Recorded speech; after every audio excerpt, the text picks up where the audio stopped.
시작을 해보죠. 시간 됐으니까. 오늘은 이제 저번 주에 규칙주의에 대한 비판에 이어서 규칙성주의에 대한 비판이 나오거든요. 그러니까 규칙주의, 규칙성주의.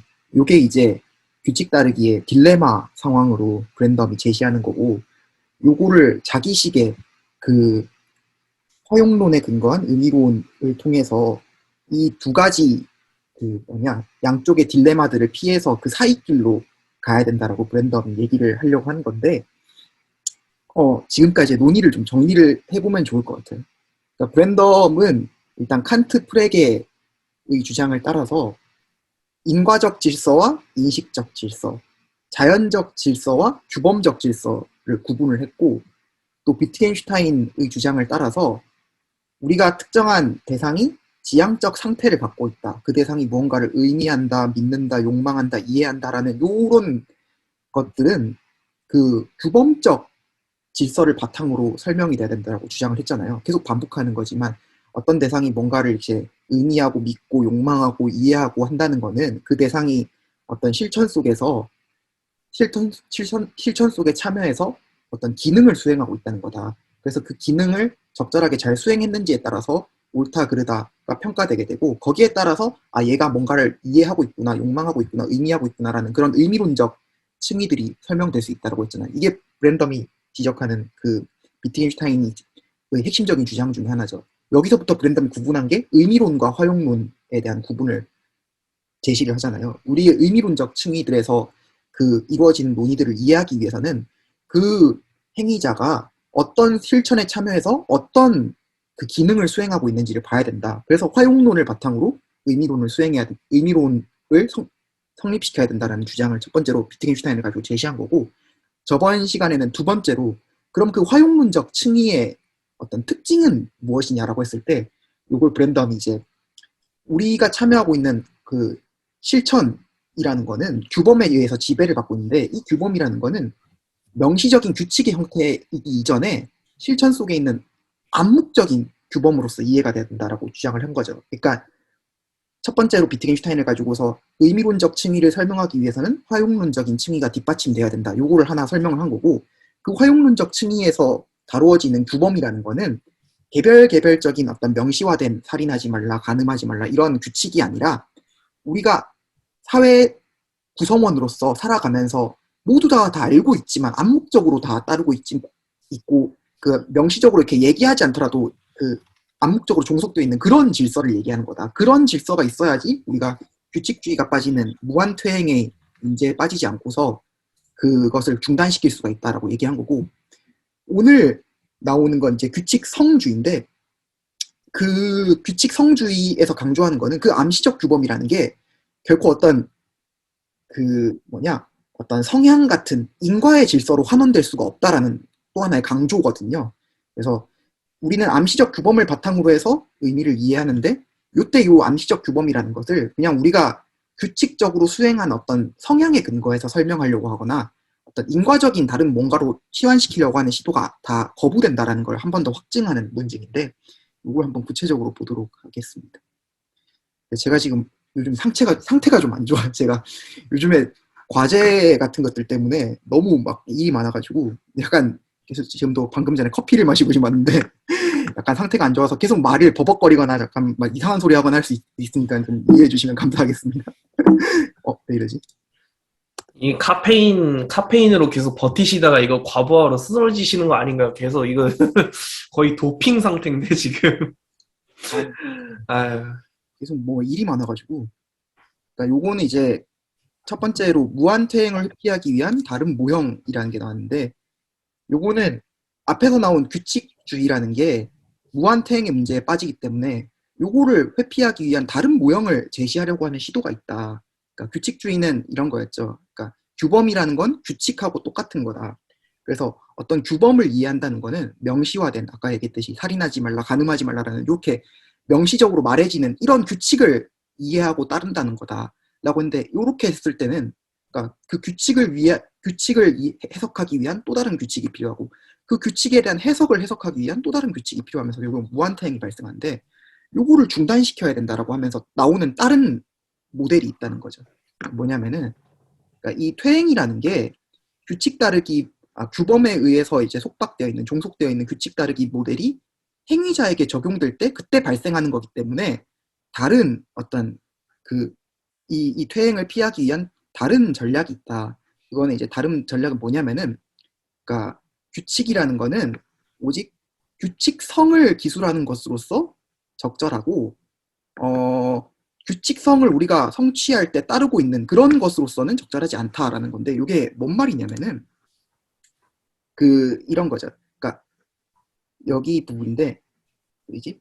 행위자에게 이게 적용이 된다는 게 뭐냐면은, 규칙주의는 그거잖아요. 이 규범이라는 게 무엇인지에 대해서 내가 다 이제 이 규칙을 설명하기 위해서 내가 또 이걸 말로 명시적으로, 살인하지 말라는 규범에서 살인이라는 거는 뭐 이건 정상적인 상황에서 일어나는 어떤 사람의 생명을 끊는 행위인데, 사람의 생명을 끊는다고 했을 때 이게 다 사람을 생명 끊는다고 해서 다 살인인 게 아니라 이게 어떤 고의성이 들어가야 되고, 이렇게 하면서 계속 어떤 규칙을 따르는 이 행위자가 자기 규칙에 대해서 이해를 하고 있어야 되기 때문에 계속 어떤 설명들을 제시해야 되잖아요. 이런 문제 때문에 이게 발생한다.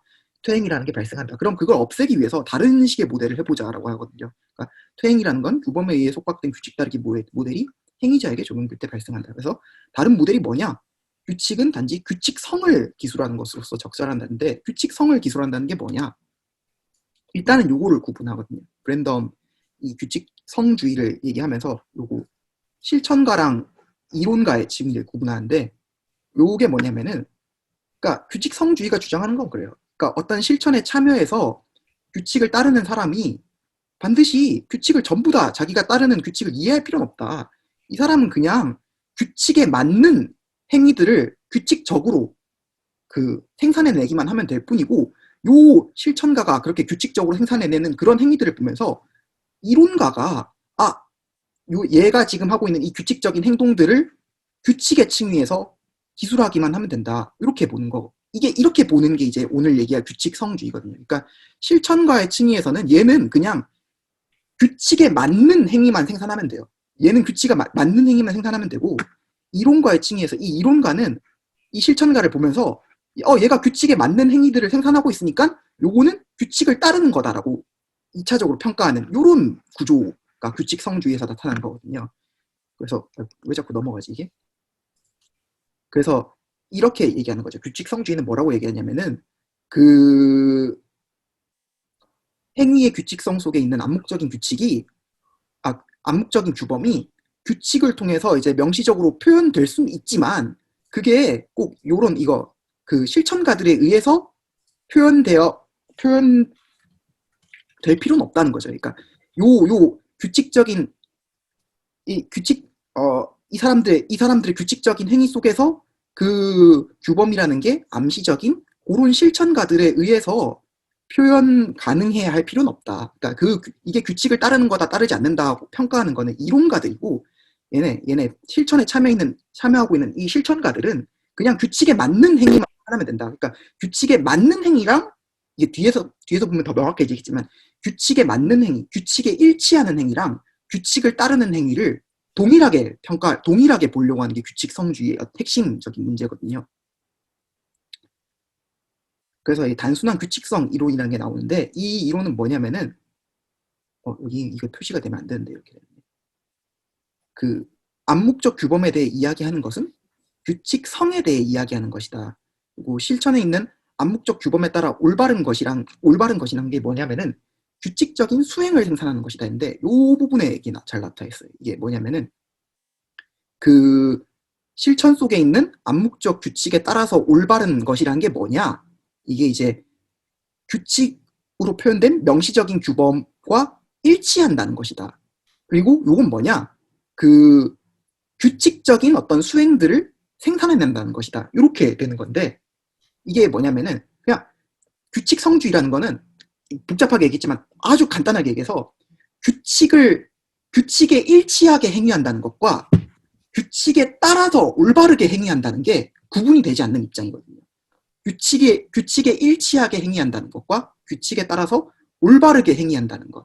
그러니까 실천하는 사람들이, 실천 속에서 이 수행을 만들고 있는 사람들이, 그 사람들 자기 자신은 내가 규칙을 올바로 따르고 있는지 것이 아닌지에 대한 어떤 반성적 고찰이 없더라도 그냥 우리의 규범에 맞는 어떤 규칙적인 어떤 수행들만 계속 생산하면은 그게 규칙을 따르는 것이다 라고 보는 거거든요. 그리고 여기서 한 가지 짚고 넘어가는 게 있다면 이 컨포밍이라는 말이 나오는데 이게 셀러스 용어 중에 하나예요. 셀러스가 컨폼하고 이제 오베이를 구분하거든요. 그러니까 규칙에 일치하는 것 할 때 일치한다랑 규칙에 순응한다라고 할 때 오베이를 구분하는데, 그러니까 오베이라는 거는 규칙을 알고서 규칙을 의도적으로 내가 따르는 그런 행위고, 컨폼은 이제 그냥 규칙에 일치하게 행동만 규칙에 맞는 행동을 생산하는 이런 상태인 거죠. 이게 사실은 더 아주 오래전에 구분으로 거슬러 올라가면 이미 아리스토텔레스 니코마코스 윤리학에서 아리스토텔레스가 그런 구분을 해요. 그러니까 탁월하게 행동한다는 것과 탁월성에 따라서 행동한다는 게 다르다. 그러니까 탁월하게 행동한다는 거는 진짜 이제 덕이라는 게, 탁월성이라는 게 뭔지를 아는 사람이 그거를 이제 자기 행동 속에서 발현하는 거고, 탁월성에 따라서 행동한다는 거는 아직 탁월성이 뭔지 모르는 그 미숙한 어떤 존재가 행동만 탁월성에 맞춰가지고 행동하는 것, 그런 걸 얘기하는 거거든요. 근데 규칙성주의는 이렇게 규칙에 일치하는 규칙적인 어떤 행동들하고 규칙에 따르는 올바른 행동들이 구분되지 않는다. 그냥 올바른 행동이란 건 뭐냐? 규칙에 일치하기만 하면 되는 거다라고 보는 이런 입장인 거죠. 그걸 이제 단순한 규칙성 이론이라고 부르는 거고, 그래서 여기서는 이제 올바른 수행과 규칙적인 수행이 구분되지 않는다. 올바르고 올바르지 않은 이 수행이라는 걸 규칙성주의는 규칙적이고 규칙적이지 않은 수행과 동치시킨다라는 거고, 이 규칙적이고 규칙적이지 않은 수행이라는 거는 어떤 순전히 기술적인 용어들을 통해서 구체화될 수 있다라고 보는 거죠. 그러니까 이게 일종의 자연주의의 한 형태라고 볼 수 있을 것 같아요. 그러니까 규범적인 것, 올바르다, 올바르지 않다, 정당하다, 정당하지 않다, 이런 모든 것들을 그냥 규칙에 일치한다, 일치하지 않는다, 이런 규칙적이다, 말 그대로 규칙적이다, 규칙적이지 않다라는 걸로 환원해서 설명하려고 하는 게 규칙성주의다라고 보는 거거든요. 근데 여기서 이제 제시되는 유명한 논증이 이제 게리맨더링 논증이라는 건데, 브랜덤은 요거를 저번 시간에 했던 규칙주의에 대한 무한퇴행 논증하고 함께 비트겐슈타인의 두 번째 거장다운 논증으로 설명을 하거든요. 그러니까 규칙주의에 반대해서 비트겐슈타인의 거장다운 논증이 해석의 퇴행에 호소하는 그런 형태를 지니고 있는 반면에 규칙성주의에 반대하는 거장다운 논증은 게리맨더링의 가능성에 호소하는 그런 형태를 지니고 있다라고 하는데, 게리맨더링이라는 게 그거잖아요. 우리가 중고등학교 시간에 사회 시간에 배웠던 것처럼 어떤 지배 정당에서 표를 많이 얻기 위해서 선거구를 마음대로 조작해가지고 자기한테 유리한 방식으로 선거구를 짜가지고 이렇게 표를 얻는 그런 행위들이잖아요. 브랜덤이 그 용어를 가지고 오는 건데, 그러니까 어떤 것이든지 간에 내 규칙적으로 만들 수 있다라는 게 여기서 게리맨더링의 논제의 핵심이거든요. 그러니까 문제가 뭐냐면은 어떠한 개별적인 어떤 수행의 집합이든지 규칙성이라는 걸 이렇게 표현한다라는 게 이게 문제인 건데, 그러니까 이런 예시를 들면 좋을 것 같아요. 뒤에 여기 나오나? 뒤에 안 나오네. 이런 예시를 들면 좋을 것 같아요. 1, 2, 3, 4 다음에 나와야 되는 숫자가 뭐냐라고 했을 때 사람들이 흔히 1, 2, 3, 4 다음엔 5가 나오는 게 올바른 거다, 5가 나오는 게 이게 규칙적인 거다라고 생각을 하잖아요. 근데 규칙적이라는 그 기준이 내가 어떤 규칙성을 상정하고 있는지에 따라 얼마든지 다르게 얘기될 수 있다는 거거든요. 1, 2, 3, 4, 3, 2, 1, 2, 3, 4, 3, 2, 1 이렇게 하면 이것도 규칙적인 거고, 1, 2, 3, 4, 1, 2, 3, 4, 1, 2, 3, 4 이렇게 하면 이것도 규칙적인 거고, 1, 2, 3, 4, 5, 6, 7, 8, 9, 10 이렇게 하면 이것도 규칙적인 거고, 그러니까 1, 2, 3, 4 다음에 뭐가 나오는 게 규칙적인지가 정해진 게 없다는 게 이게 게리맨더링 문제의 핵심이거든요. 그러니까 단순히 규칙적이다, 규칙적이지 않다를 가지고서 그 다음에 나와야 되는 것이 올바르냐, 올바르지 않느냐를 평가하려고 하게 되면은 규칙적이다, 규칙적이지 않다라는 거는 너무나 여러 가지 방식으로 어떻게 내가 이제 규칙성이라는 걸 설정하는지에 따라서 너무나 다양하게 얘기될 수 있기 때문에 이것만 가지고서는 뭐가 옳다 그르다 1, 2, 3, 4 다음에 나와야 되는 어떤 숫자가 나오는 게 올바른 것이냐의 문제에 대한 답을 줄 수가 없다라는 게 이게 핵심적인 규칙성주의에 대한 비판의 핵심이거든요. 그러니까 규칙주의는 그래서 해석의 퇴행, 규칙의 퇴행, 무한퇴행의 문제에 빠지게 되고 규칙성주의, 어떤 사람이 그 규칙을 계속 일정하게 따르는 방식에 호소해가지고 옳다 그르다를 평가하려는 시도, 규칙에 일치하게 행동하는 방식을 바탕으로 해서 옳다 그르다를 평가하려는 시도는 게리맨더링의 가능성에 빠지게 된다라는 거거든요. 뭐가 올라온 것 같은데요? 잠깐만요.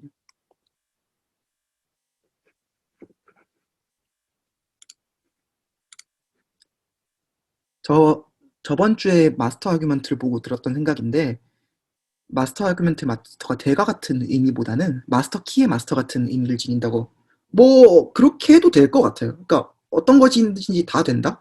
뭐 근데 마스터 키, 마스터 아규먼트 그런 식으로 번역해도 될 것 같은데 딱 어떻게 번역하는 게 좋은 건지는 잘 모르겠네요. 이게 저도 의견 있으시면 제시해 주시면 감사하겠습니다. 오늘 자꾸 이렇게 넘어가지. 그러니까 여기 규칙성주의가 빠지게 되는 핵심적인 문제가 이런 거죠. 1, 2, 3, 4 다음에 규칙적으로 나와야 되는 숫자가 뭔지에 대해서 1, 2, 3, 4, 5, 6, 7, 8도 될 수 있고 1, 2, 3, 4, 3, 2, 1도 될 수 있고 1, 2, 3, 4, 4, 3, 2, 1도 될 수 있고 뭐 1, 2, 3, 4, 1, 2, 3, 4도 될 수 있다 보니까 여러 가지 다양한 그런 규칙성들 중에서 규칙성주의가 하나의 규칙성만을 이게 옳은 거다라고 뽑아낼 수가 있어야 되는데 규칙성주의는 사실 자기 어떤 기본적인 전제 때문에 그 특권적인 규칙성, 여러 다양한 규칙성들 중에서 뭐가 특권적인 규칙성인지를 뽑아낼 수 있는 어떤 권한이 없다, 지반이 없다라는 게 핵심적인 문제이거든요. 그러니까 규칙성주의는 특권적인 규칙성을 인정할 수가 없죠. 왜냐하면 어떤 특권적인 규칙성을 여러 가지 다양한 규칙성 중에서 하나를 뽑아낼 수 있다라고 그렇게 말하는 건 뭐냐면은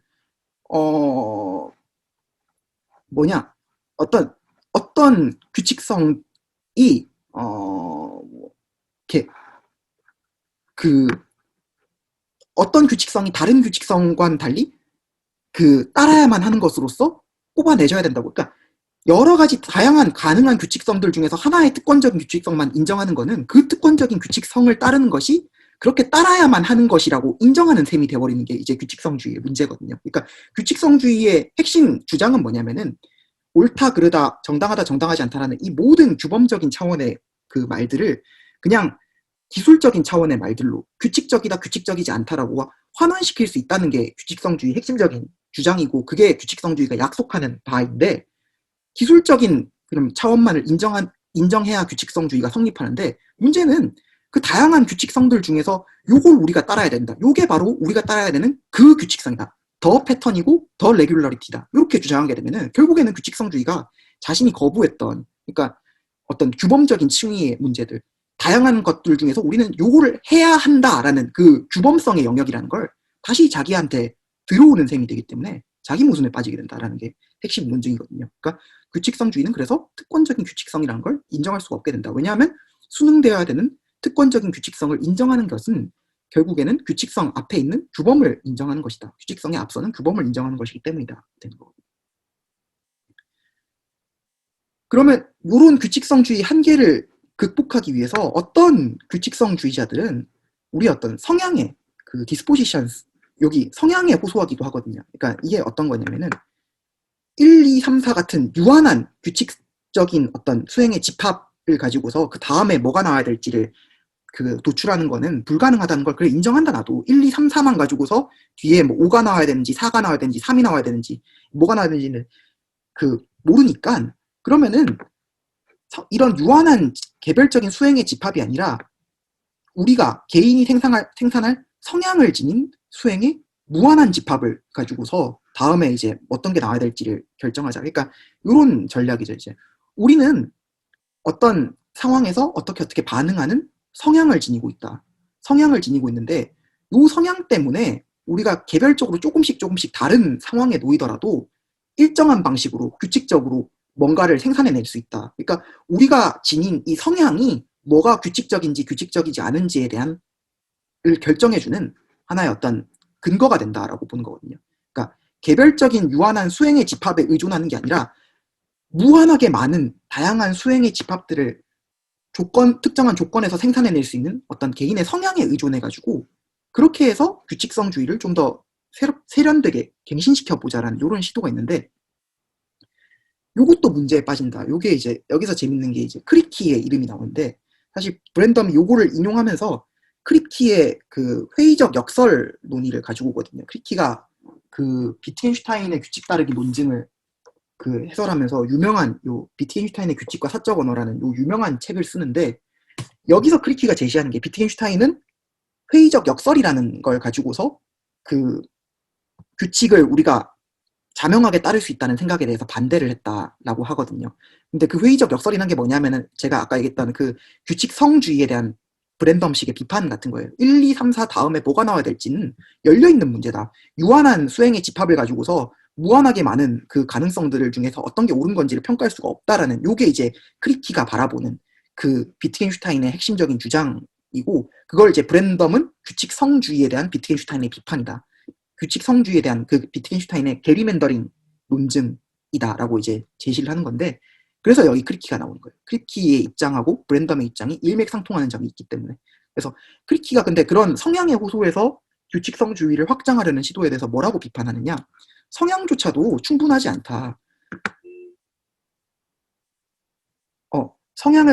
왜냐하면 성향을 가진 모든 사례와 일치하면서도 성향을 가지지 못한 사례와 차이나는 그런 규칙성이 가능하다라고 하는데, 어떤 게 있냐면은 이 크리키가 드는 예시 중에 그 소수 프라임 넘버 요 예시가 있죠. 그러니까 우린 특정한 상황에서 2, 3, 그다음 5, 7 같은 요런 수들, 1과 자기 자신으로만 나누어지는 요런 수들을 그 소수라고 파악하는 어떤 성향이 있다.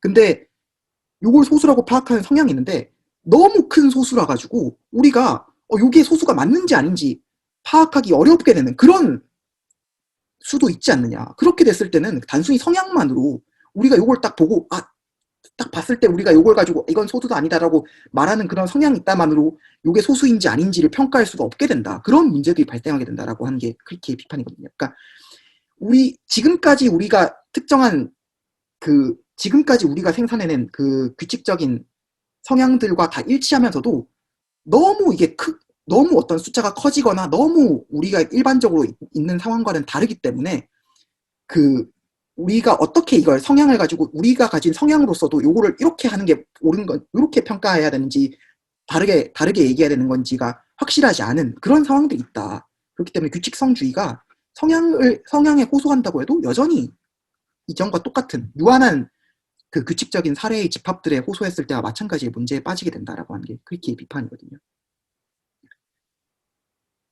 또 이제 브랜덤도 여기서 더 한 단계 더 나아간 비판이란 걸 제시하는데, 그 규칙성주의의 핵심적인 문제가 뭐냐?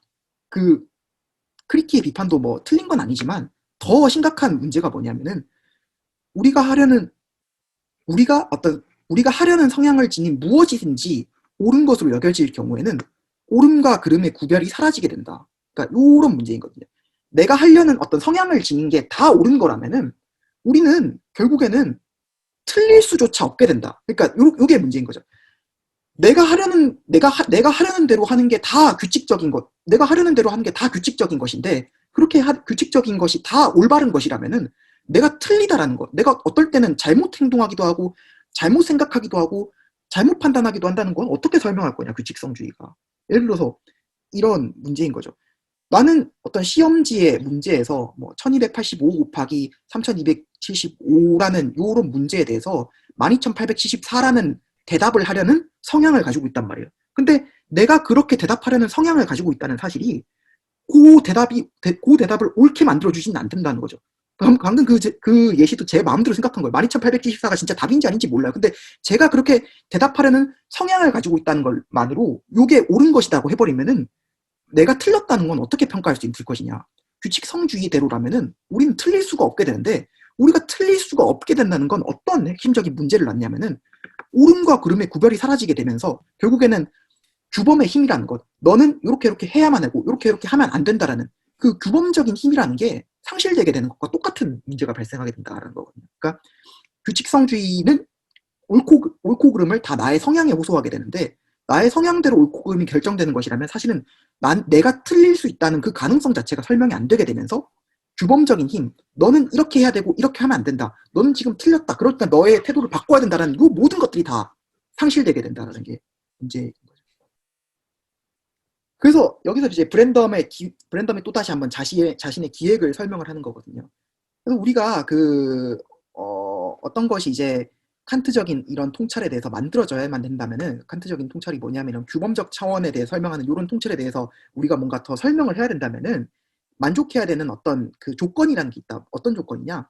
우리가 설명하려고 하는 이 실천이라는 게 한편으로는 명시적 규칙을 포함할 필요가 없는 것으로서 여겨져야 되는 동시에 또 다른 한편으로는 단순한 규칙성과는 구별된 것으로서 그렇게 여겨져야 된다. 이 얘기가 그런 거죠. 그러니까 비트겐슈타인의 통찰에 따르면은 우리는 의미론적 차원을 화용론적 차원으로부터 설명을 해야 된다. 근데 이 화용론적 차원, 우리가 참여하고 있는 사회적 실천에 대해서 설명하는 요 차원이라는 거는 두 가지 조건을 만족해야 된다.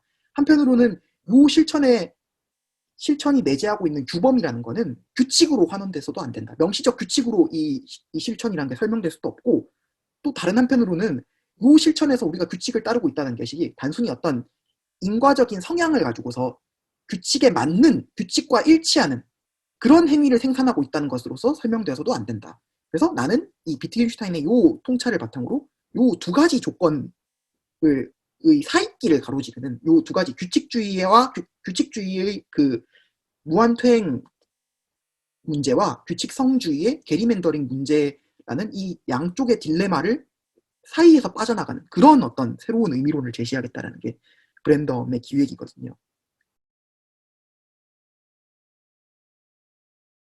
이게 저도 전혀 이제 규범을 성형으로 설명하는 거에 이제 전혀 동의가 되진 않는데 그냥 제가 이제 거의 자비의 원칙을 입각해가지고 제가 한번 얘기를 해보자면은 사람이 성향이 있더라도 뭐 예를 들어서 컨디션이 안 좋거나 어떤 예외적인 상황으로 인해서 이제 틀릴 수가 있는 거잖아요. 이제 뭐 예를 들어서 어떤 성향, 뭐 예를 들어서 제가 어떤 특정한 성향이 규칙을 따르려는 성향이 있는데 뭐 예를 들어서 몸이 너무 안 좋다. 그러면 뭐 예를 들어서 이제 저는 평소에 절대 다른 사람의 돈을 갈취하지 않는 그런 성향을 가지고 있는데 뭐 예를 들어서 정말 예외적으로 제가 이제 당장 수술을 못 받으면 죽는 병에 걸렸는데 집에 돈도 없다. 그러면 이제 그 성향에 이제 어긋나는 그런 돈을 갈취하는 그런 이제 예외 상태에 있을 수 있는 건데 그러니까 기본적인 성향이 있고 그 성향에 벗어난 몇몇 예외 사례들이 있을 뿐인데 이렇게 설명하면은 그러니까 이렇게 설명하면 분명히 이제 게리맨덩이 문제에 다시 빠지게 되겠지만 최소한 옳고 그름을 구분할 수 없다 이거 정도는 해명할 수 있지 않을까요? 그러니까 나는 평상시에는 이러한 성향을 갖고 있지만 지금은 다른 성향을 가지고 행동했다. 그리고 요 다르게 행동했다는 거는 평상시 성향에 비춰봤을 때 틀린 것이다라고 그렇게 규칙성주의가 얘기할 수 있다는 거잖아. 근데 네네. 문제는 뭐냐면은 평상시 행동하는 성향도 규칙적이고 다르게 행동했을 때의 성향도 규칙적이란 말이야. 이 두 가지 규칙 중에서 어떤 게 올바르게 규칙을 따르는 거고 어떤 게 잘못되게 규칙을 따르는 건지 둘 중에 하나를 결정했다는 것 자체가 평상시에 행동하는 걸 바탕으로 그러니까 지금 예외적으로 행동한 건 틀린 거야 라고 결정했다는 것 자체가 이미 규칙적인 성향만으로는 설명될 수 없는 다른 규범적인 차원을 도입했다는 거지. 그러니까 규칙성주의가 도입하면 안 되는 규칙성주의의 어떤 처음의 약속을 나는 다 성향만으로 규칙적인 행동만으로 설명할 수 있다는 그 약속을 어기게 된 거니까 그런 점에서 자기 모순에 빠지게 되는 거지.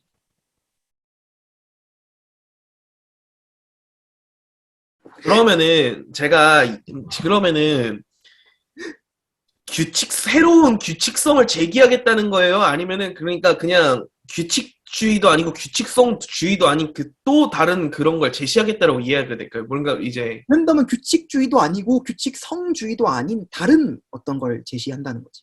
음, 그러니까 규칙이라는 것을 규범이라는 것을 명시적인 규칙으로 환원하지도 않고 그 다음에 규범이라는 것을 단순히 우리의 어떤 행동 성향으로 환원하지도 않는 그런 제3의 길이 있다. 그 제3의 음, 길이 내가 앞으로 보여줄 그 명시적으로 만들기의 길이다. 우리는 항상 규범을 이해하고 있는 상태에서 그러니까 우리가 항상 규범을 이해하고 있기 때문에 규범이라는 게 그 자체로 출발점인 것이고 이 규범이라는 것은 규칙성주의가 얘기하는 그런 어떤 행동 성향으로 환원되지 않는 것이다. 그런 동시에 이 규범이라는 거는 암묵적인 것이기 때문에 규칙주의가 얘기하는 명시적 규칙으로도 환원되지 않는 것이다. 물론 명시적 규칙으로 표현될 수는 있지만 명시적 규칙 자체가 규범은 아닌 그런 게 있다. 그런 어떤 그 실천의 층위가 있다. 그 층위로부터 출발해가지고 어떤 의미론의 문제들을 설명해 나가야 된다라는 게 브랜덤의 기획인 거지. 근데 나름대로 굉장히 체계적인 기획 같지 않나요? 저는 그 뭐라고 해야 될까?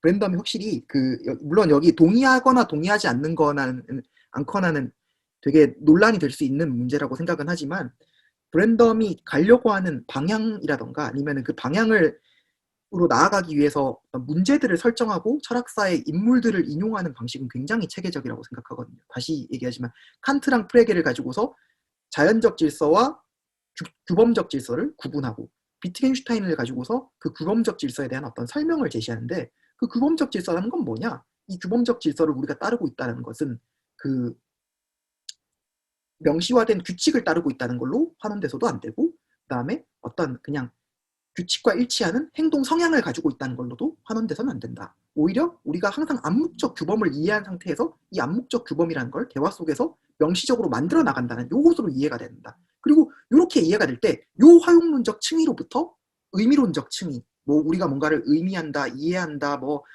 욕망한다, 어떤 수많은 그런 지향적 상태에 대한 논의들을 설명해 나갈 수 있다. 그리고 요걸 설명해 나갔을 때 기존의 의미론, 표상주의에 근거한 기존의 의미론과는 다른 새로운 의미론을 제시할 수가 있다. 이렇게 논의가 쭉 이어지는 거잖아요. 되게 체계적인 논의라고 생각을 하거든요. 그래서 제가 또 브랜덤을 좋아하는 것이기도 하고 저는 이렇게 어떤 시스템 빌더라고 하나요? 이렇게 체계를 만드는 이런 사람들 되게 좋아하거든요.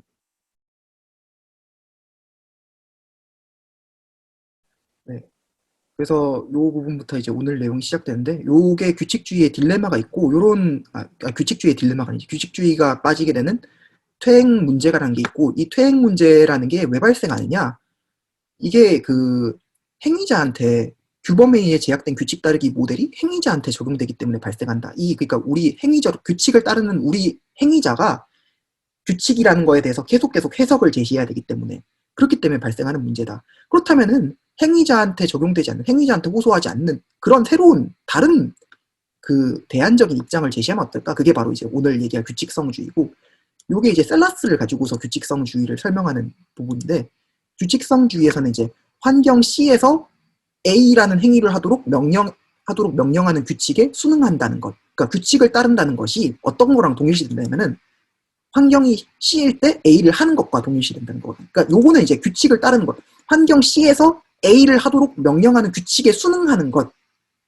규칙에 일치하는 것이라고 해야 되나? 이거 사실 순응하는 것, 일치하는 것이 환경 C에서 A를 하도록 명령하는 규칙에 환경 C일 때 A를 하는 것과 동일시되고 요게 이제 여기는 근데 순응이라고 해도 될 것 같네요. 여기는 이제 C에서 A를 하는 습관을 지닌다는 것과 그다음에 규칙에 순응한다는 것이 동일시된다. 그러니까 규칙을 따른다는 것과 우리가 어떤 규칙에 맞는 행위를 한다는 것. 아까 했던 아리스토텔레스적인 구분에서는 탁월하게 행위한다는 것과 탁월성에 따라 행위한다는 것. 이게 동일시돼 버리고 셀라스적인 구분에서는 지금 여기가 컨포밍이라는 말이 나와가지고 제가 좀 약간 당황스럽긴 한데 근데 그 규칙에 일치한다는 것, 컨폼한다는 것과 규칙에 복종한다는 것, 오베이한다는 것, 요거 구분을 없애버리는 게 이제 규칙성주의의 핵심적인 문제다. 그리고 요런 규칙성주의 입장에서는, 그러니까 실천가 본인은 그냥 규칙에 일치하게 행동하기만 하면 되지, 규칙을 따른다는 그런 의식이 없어도 되는 걸로 설명이 돼버린다. 그리고 그냥 그 실천가를 바라보는 이론가가 이 사람은 규칙에 맞는, 규칙에 따라 정당한 행위를 하고 있고 이때는 규칙에 따라 정당하지 않는 행위를 하고 있구나, 그렇게 평가하는 입장이 돼버린다라는 게 하나가 나왔고요. 그래서 이런 입장이 이제 규칙성주의로 제시가 되고 이게 이전의 규칙주의적인 설명하고는 구분되게 되고,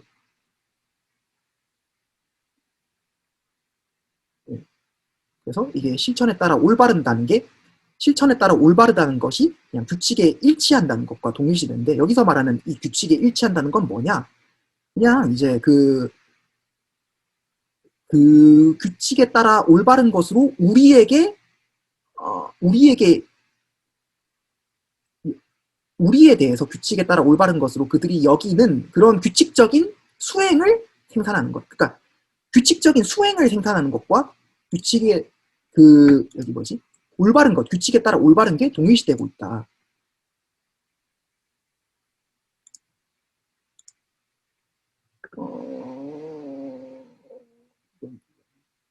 그러다 보니까 이제 나오는 문제가 이런 거죠. 실제로 이루어지는 것과 이루어져야만 하는 것 사이에 앞서 나왔던 계속 그 구분, 실제로 이루어지는 것, 사실의 문제와 실제로 이루어져야만 하는 것, 어떤 당위의 문제 사이의 구분이 규칙성주의에서는 지금 자꾸만 없어지고 있다. 규칙성주의가 이걸 없애버리고 있다. 라고 하는 거고. 네. 그래서 그러니까 우리가 뭔가를 규칙을 따른다고 했을 때는 이게 그 실수의 여지에 대한 어떤 설명이 있어야 된다. 그러니까 규칙성주의의 논제에서는 그러니까 X가 일어난 것이다면은, 그러니까 규칙적으로 행동한 것이면은 그게 올바른 것이기 때문에, 그러니까 올바른 것이지만 칸트 프레게 비트겐슈타인 문제에서는 이런 거지. 그러니까 어떤 것이 규칙적이지만 올바르진 않은 것. 그러니까 규칙성주의는 규칙적이면 당연히 그냥 올바른 것으로 동일시가 되잖아요. 규칙적인 거면 규칙적으로 일어난 것이면은 그건 올바른 것이다. 일어나야만 하는 것이다가 되어버리는데, 칸트 프레게 비트겐슈타인의 지금까지의 논제에서는 어떤 게 규칙적으로 일어났다고 해서 그게 반드시 올바른 것은 아니다. 그러니까 규칙적으로 일어났지만 올바르지는 않은 그런 어떤 영역들이 존재한다라는 게 이제 핵심적인 이 사람들의 주장이잖아요. 그렇기 때문에 규칙성주의가, 아까 얘기했듯이 규칙성주의가 실수의 문제를 설명하지 못한다. 그러니까 실수의 문제라는 거에 대해서 이제 대답을 할 수가 있어야 되는데, 그게 이제 요 규칙성주의와 이 사람들의 주장에서 차이가 나는 어떤 핵심적인 부분이고, 이게 비트겐슈타인한테서 굉장히 어떤 중요한 포인트다. 후기 비트겐슈타인의 작업에서 라는 게 나오는 거고. 그래서 규칙성주의는 그래서 어떻게 하냐? 올바르다, 올바르지 않다는 것을 규칙적이다, 규칙적이지 않다라는 것과 동일시해버린다. 올바른 거. 그 다음에 근데 비트겐슈타인은 이런 접근법에 대해서 명확하게 거부를 하고 있고, 그 거부에 따라 나온 게 게리맨더링의 문제다. 게리맨더링의 가능성이다. 그러니까 지금까지의 모든 규칙적인 행위들과 일치하면서도 그 다음에 이상한 방식으로 뻗어나갈 수 있는 여러 가지 가능성들이 존재한다. 1, 2, 3, 4 다음에 5가 나올 수도 있고, 1, 2, 3, 4 다음에 5, 6, 7, 8이 나올 수도 있고, 4, 3, 2, 1이 나올 수도 있고, 3, 2, 1이 나올 수도 있고, 1, 2, 3, 4 가나다라 A, B, C, D 이렇게 나올 수도 있고, 뭐 너무나 많잖아요. 그러니까 그런 문제들. 그러니까 어떤 게 그 지금까지 생산된 수행과 일치하면서도, 그다음에 가능한 수행, 그러니까 아직 생산되지 않은 그런 가능한 수행들과는 그런 다른 그런 문제들이 발생할 수 있다. 규칙적이라는 게 얼마든지 다양한 방식으로 규칙적이라는 게 얘기될 수가 있기 때문에 그 수많은 규칙적인 행위들 중에서 어떤 것으로 하는 게 규칙성을 지키는 것인지가 규칙성주의에서 설명돼야 될 텐데, 그게 설명이 안 된다. 그리고 또 그걸 설명하려고 하면은 규칙성주의가 본인이 거부했던 규범적인 어떤 층위들을 다시 끌어와야 되는 그런 문제에 빠지게 된다. 왜냐면 이것도 규칙성에 따르는 거고 저것도 규칙성에 따르는 건데, 왜 이렇게 따르는 게 올바른 것이고 저렇게 따르는 것은 틀린 것인가 해버리게 되면은, 이렇게 따른다는 것이 이렇게 규칙성을 따르는 게 특권적이고 이렇게 따라야만 하기 때문에 따라야 된다, 이렇게 설명이 돼야 되는데, 이렇게 되면 따라야만 한다라는 규범성의 차원을 바탕으로 해서 규칙적인 행위들을 평가하는 게 돼버리기 때문에 규칙성주의가 어떤 내부 모순에 빠져버리게 된다는 게 문제인 거죠. 그리고 여기서 이제 크립키의 비트겐슈타인의 규칙과 사적 언어에 대한 논의가 나오는 거거든요. 크립키의 비트겐슈타인 해석이 브랜덤 이 해석을 동의를 하진 않고 이거 않는데, 근데 적어도 이 해석이 비트겐슈타인을 가지고서 이런 규칙성주의의 문제에 대한 어떤 게리맨더링 논증의 한 측면을 굉장히 잘 부각시켰다라고 설명을 하는 거거든요. 그래서 이거 아까 그거죠. 그 다양한 규칙성들 중에서 우리가 따라야하면은 그 패턴이나 그 규칙성, 더 패턴, 더 레귤러리티 이런 게 존재하지가 않는다. 이런 걸 존재한다라고 하게 되면은 문제에 빠진다. 그리고 이게 그거죠. 이런 규칙성주의의 문제를 해결하기 위해서 성향의 호소를 하는 입장이 있는데, 성향의 호소를 한다고 해도 해결되지가 않는다. 너무나 일반적인 상황하고는 괴리가 커가지고 우리의 성향으로도 이렇게 따르는 게 올바른 것인지 저렇게 따르는 게 올바른 것인지 구분이 안 되는 상황이 있다. 그래서 지금까지의 성향에서는 다 일치한다고 해도 앞으로의 미래에 너무나 차이 나서 도저히 우리의 성향 가지고서도 다양한 규칙들에 대해서 얘기할 수 있는 이런 상황에 대해서는 규칙성주의가 다시 적용되지 않기 때문에 여전히 규칙성주의는 문제에 빠지게 된다. 게리맨더링 논증을 벗어날 수가 없다. 그리고 더 핵심적으로는 이런 문제가 있죠. 이 규칙성주의를 받아들이게 되면은 뭐가 올바르지 않다라는 거에 대해서 설명할 수가 없다. 잘못 적었네. 아무도 자신의 성향을 위반한다는 의미에서 올바르지 않게 행위하지는 않는다. 왜냐하면 우리의 성향에 따라 행위하는 게 다 올바른 게 되기 때문에 문제인 거고. 여기서 또 재밌는, 제가 설명하진 않았는데 여기 되게 재밌는 부분인데, 브랜덤은 요 자신의 논의를 맥도웰이 제시한 그 스킬러와 카리티스라는 그 맥도웰이 비트겐슈타인의 규칙 따르기 논제에 대해서 유명한 논문을 쓴 게 있거든요. 근데 이 책이 나오기 전에, 이 명시적으로 만들기 책이 나오기 전에 유명한 논문을 쓴 게 있는데, 크리키의 회의적 역설을 비판하는 논문인데, 거기서 이제 맥도웰이 이렇게 구분을 해요. 비트겐슈타인은 스킬러와 카리티스를 헤쳐나가는 그런 그 입장을 제시를 했다. 여기서 이제 스킬라가 그거거든요. 그 해석을 가지고서 규칙을 설명하는 입장. 그리고 요 안에는 그게 있는데, 제가 갑자기 기억이 안 나는데, 그러니까 하여튼 요게 해석을 가지고서 규칙을 설명하는 입장이고, 요게 어떤 인과적인 층위를 가지고서 규칙을 설명하는 입장이다라고 이제 맥도웰이 두 가지 딜레마를 제시하면서 요 두 딜레마 사이에 빠지지 않는 길이 비트겐슈타인이 제시한 길이다라고 하니까, 브랜덤이 요걸 가지고 와가지고 요 스킬라의 영역이 바로 규칙주의의 문제인 거고, 카리티스의 영역이 규칙성주의의 문제인 거다라고 제시를 하거든요. 그래서 이 규칙주의의 스킬라와 그다음에 규칙성주의의 카리티스, 요걸 다 극복해야 된다라고 하면서, 그러면서 아까 얘기한 그 얘기가 나온 거죠. 그럼 어떻게 해야 되냐? 이걸 다 극복하려면은 실천이라는 게 그 명시적인 규칙으로 환원돼서도 안 되고 규칙성들로 환원돼서도 안 된다. 이런 실천의 층위를 우리가 설명을 해야 된다. 물론 비트겐슈타인 본인은 침묵주의자였기 때문에, 여기 어디 나오죠? 네, 침묵주의자였기 때문에 이런 걸 설명하려고 하진 않았지만, 그렇지만 나는 할 거다. 비트겐슈타인은 그냥 남겨놨지만 나는 비트겐슈타인이 남겨놓은 걸 더 나아가서 할 거다라고 제시하는 그런 거죠.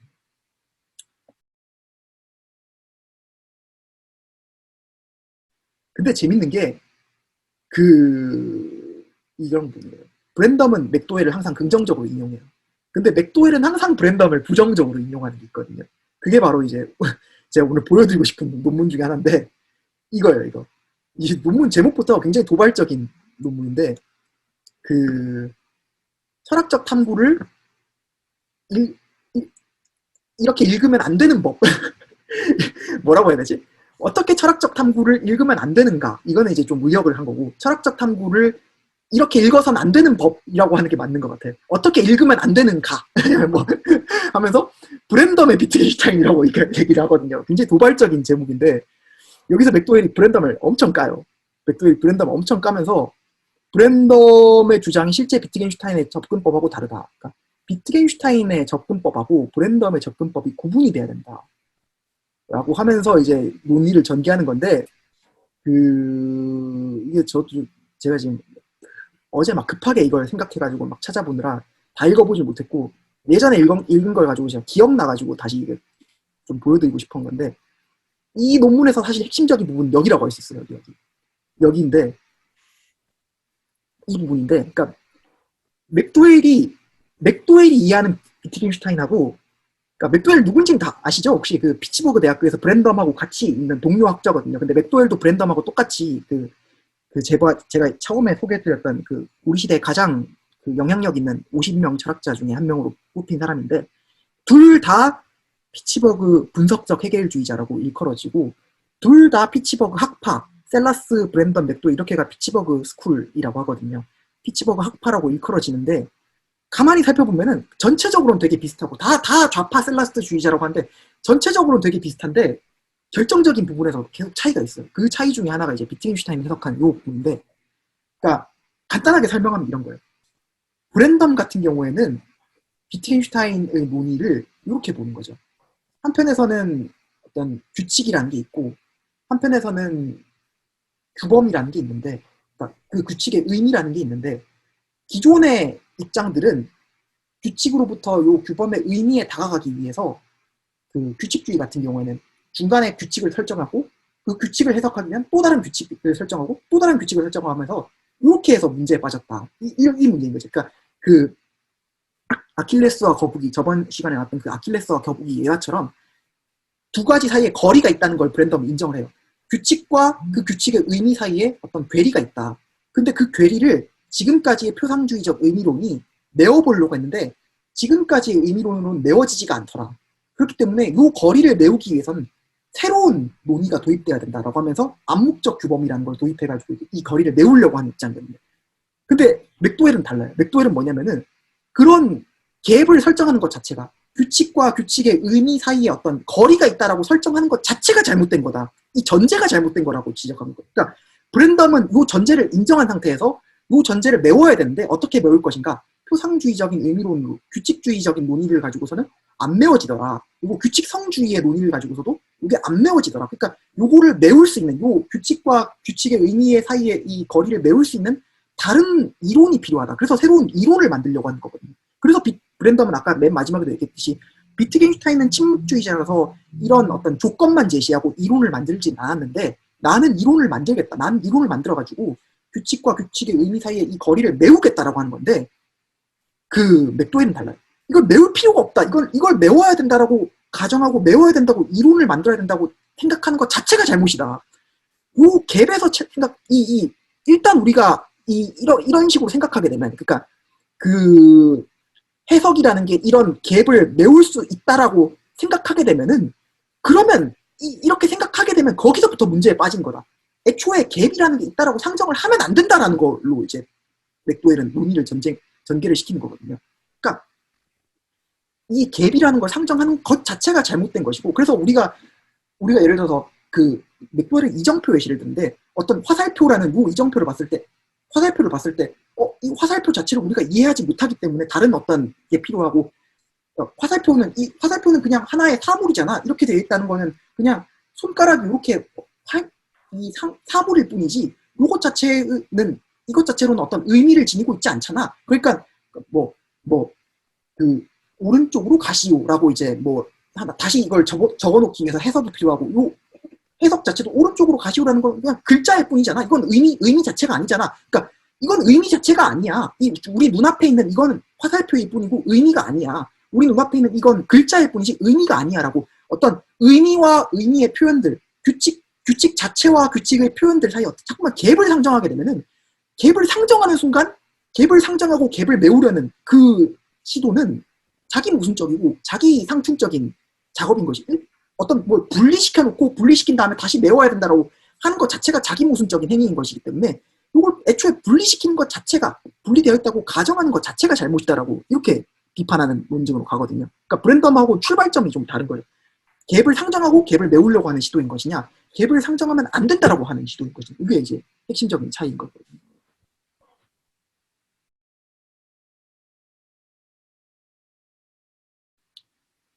그리고 사실 저는 브랜덤이 그렇게 갭을 상정하고 갭을 메우려고 하는 이런 입장을 갖고 있다 보니까 사실 브랜덤의 논의 안에서는 좀 심각한 문제들이 발생한다라고 보는 생각인데 그걸 지적하고 있는 논문이 이 이름이에요. 아난디 하티앙가디라는 분이 쓰신 요 논문인데 그러니까 암시적으로 만들기 브랜덤의 규칙 다르기라는 논문인데 이게 꽤 유명한 논문 같아요. 근데 요 논문에서 이 아난디 하티앙가디라는 분이 브랜덤을 비판하는 게 그거거든요. 브랜덤 본인은 규칙주의와 규칙성주의의 딜레마를 자기가 해소해 나갈 수 있다고 했지만 브랜덤의 논의를 가만히 살펴보면 브랜덤도 결국에는 어떤 성향에 호소해가지고 그 규칙이라는 걸 설명하려고 하는 그런 어떤 특징을 갖고 있더라고 하는 그렇게 비판하는 논문이거든요. 이것도 제가 너무 오래전에 읽어가지고 어제 좀 미리미리 읽고 이걸 좀 요약을 했어야 되는데 너무 오래전에 읽어가지고 제가 기억나는 대로 막 찾아서 이제 특정 부분만 좀 가져오자면 이런 거예요. 그러니까 그 브랜덤은 여전히 그 어떤 성향이라는 게 호소하고 있다는 거죠. 그리고 이렇게 제가 계속 얘기했지만 브랜덤의 기본적인 입장은 우리가 신빙성 있는 차별적 반응 성향으로부터 출발해가지고 여기서부터 이제 브랜덤은 규범이라는 걸 설명하려고 하는 입장이거든요. 근데 신빙성 있는 차별적 반응 성향이 있다. 그래서 우리가 특정한 조건 속에서 특정하게 반응하면서 참인 명제들을 생산하는 이 성향이 있더라. 라고 이렇게 요걸로부터 이제 규칙 따르기를 설명하려고 하게 되면은 그럼 너의 논이라는 게 결국 네가 비판하고자 하는 규칙성주의의 논이랑 다를 게 뭐냐라는 그런 비판이 충분히 제시될 수 있다는 거거든요. 하티앙 간디가 그걸 지적하고 있는 거고, 그러다 보니까 브랜덤이 본인은 규칙주의와 규칙성주의의 딜레마를 해결할 수 있다고 했지만 규칙성주의의 문제에 결국 빠지게 되고, 요걸 벗어나려고 하다 보면은 브랜덤은 또다시 성향으로 환원되지 않는 다른 층위들을 자꾸 도입하려고 해야 되는데, 그러다 보면 다시 또 자기가 비판하는 규칙성주의에 또 빠지게 되고, 그러니까 규칙성주의에 원래 브랜덤이 빠져 있는데 이걸 극복하려고 하다 보면 규칙주의에 빠지게 되고 하는 이런 문제들이 계속 발생하더라. 요걸 비판하는 거거든요. 그래서 브랜덤의 요 아이디어가 결국에는 일종의 성향주의잖아. 성향주의고, 이 성향주의라는 게 결국엔 브랜덤 비판하는 규칙성주의이기 때문에 브랜덤이 이 두 가지 딜레마를 올바르게 해소했는지가 좀 문제가 될 수 있더라라는 게 이제 브랜덤한테 제시되는 핵심적인 비판 중에 하나인 거고, 제가 생각하기에 하티앙 가디가 그걸 명식으로 지적하진 않지만 제가 생각하기에 이런 식의 비판이 나오는 이유는 뭐냐, 맥도웰이 지적한 것처럼 브랜덤이 애초에 규칙과 규칙의 의미, 규칙의 표현과 규칙 이런 것들을 자꾸 이분법적으로 분리한 다음에 분리한 걸 메우려고 하는 그런 어떤 잘못된 출발점에서 시작하고 있기 때문에, 그렇기 때문에 이걸 메워야 되는데 이 둘 사이의 간격을 어떻게 메우지? 그러면 뭐 성향이란 걸 한번 도입해볼까? 이런 식의 문제에 빠지게 된다라고 저는 생각하는 거거든요. 사실 근데 저도 지금 제가 이 명시적으로 만들기를 어디까지 읽었지? 파트 1까지 읽었거든요. 파트 2는 저도 몰라요. 근데 파트 1까지 읽었다고 해서 제가 이거를 내용을 알고 읽었냐? 대학원 1학년, 2학년 때 이걸 읽었는데 저도 그냥 글만 읽었어요. 글만. 영어도 비트겐슈타인은 전혀 모르는데, 비트겐슈타인 저도 잘 몰라요. 비트겐슈타인 저도 잘 몰라가지고 저도 지금 항상 고민 중인데, 근데 어쨌든 저도 이 명시적으로 만들기라는 책을 이게 읽어보시면 알겠지만 영어가 좀 복잡한 편이고 내용도 어렵고 해서 저도 처음에 이걸 읽었을 때 진짜 까만 건 글씨고 하얀 건 종이구나 하고 그냥 글만 쭉 읽었거든요. 그렇게 하고 난 다음에 조금씩 이 파편적으로 여기 부분 중에서 제가 필요한 부분들을 다시 찾아서 읽었어요. 그러다 보니까 저도 이걸 처음부터 지금 하나하나 차곡차곡 다 매주마다 이렇게 읽어가는 게 처음이에요, 처음. 근데 그러다 보니까 사실 이 앞부분까지 오늘 다룬 규칙성주의 나오는 부분까지는 제가 평상시에 좀 관심을 가지고 하는 부분이라서 대충 논의의 어떤 전체적인 틀을 알아요. 그래서 지금 이걸 어떻게 읽었는데 여기 부분부터는 사실은 뭐가 나올지 저도 몰라요. 그래가지고 뭐가 나올지 저도 몰라서 다시 봐야 돼요. 다시 봐야 되는데 제가 제대로 할 수 있을지 잘 모르겠네요. 하여튼 근데 최선을 다해서 한번 고민 한번 해보겠습니다.